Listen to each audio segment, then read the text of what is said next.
Big pass Saturday எபிசோட பொறுத்த வரைக்கும் விஜய் சேதுபதி அவர்கள் யாரையுமே எவிக்ஷன் பண்ண கிடையாது. அண்ட் சாட்டர்டே எபிசோட்ல அவர் ஏகப்பட்ட விஷயங்களை அட்ரஸ் பண்ணி பேசியிருக்காரு. குறிப்பா சொல்லணும் அப்படின்னா கமருதீன் அவர்களுக்கு ஏற்பட்டிருந்த சச்சரவுகள், அந்த சண்டை சச்சரவுகளை பேசியிருக்காரு. அதுக்கப்புறம் வந்து பாத்தீங்கன்னா விக்ரமுக்கு அந்த பக்கெட் இஷ்யூ இருந்துச்சு இல்லையா, அந்த ஒரு இஷ்யூ பேசியிருக்காரு. அதுக்கப்புறம் ரம்யா கேப்டன்சியை பத்தி பேசியிருக்காரு.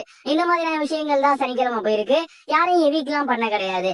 அதே போல ஞாயிற்றுக்கிழமை ஆரம்பிச்ச உடனே என்ன பண்ணிருக்காங்க அப்படின்னா ஒரு சில விஷயங்களை பேசி அட்ரஸ் பண்ணியிருக்காரு. அண்ட் அதுக்கப்புறம் கிட்டத்தட்ட 5 பேர் வந்து டேஞ்சர் ஜோன்ல இருக்காங்க இல்லையா. யார் யாரு? அமித், சுபிக்ஷா, எஃப்ஜே, சாண்ட்ரா, கனி, இவங்க 5 பேர் இருக்காங்க.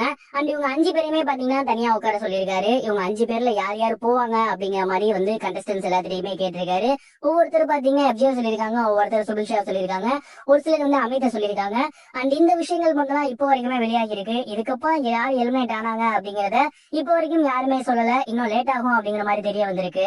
இந்த 5 பேரை பொறுத்த வரைக்கும் கண்டிப்பா ஆடியன்ஸ் பாயிண்ட் ஆஃப் வியூல ஓட்டுகள் அதிகமா வாங்கக்கூடியவங்க வந்து யாருன்னு பார்த்தா சாண்ட்ரா, அது மட்டும் இல்லாம கனி. இவங்க 2 பேருமே ஆடியன்ஸ்ல நல்லபடியா ஓட்டுகள் வாங்கிட்டு இருக்காங்க. அடுத்து பார்க்கும்போது எஃப்ஜே, இவருக்கும் ஓட்டுகள் கணிசமா வந்த வண்ணமே தான் இருக்கு.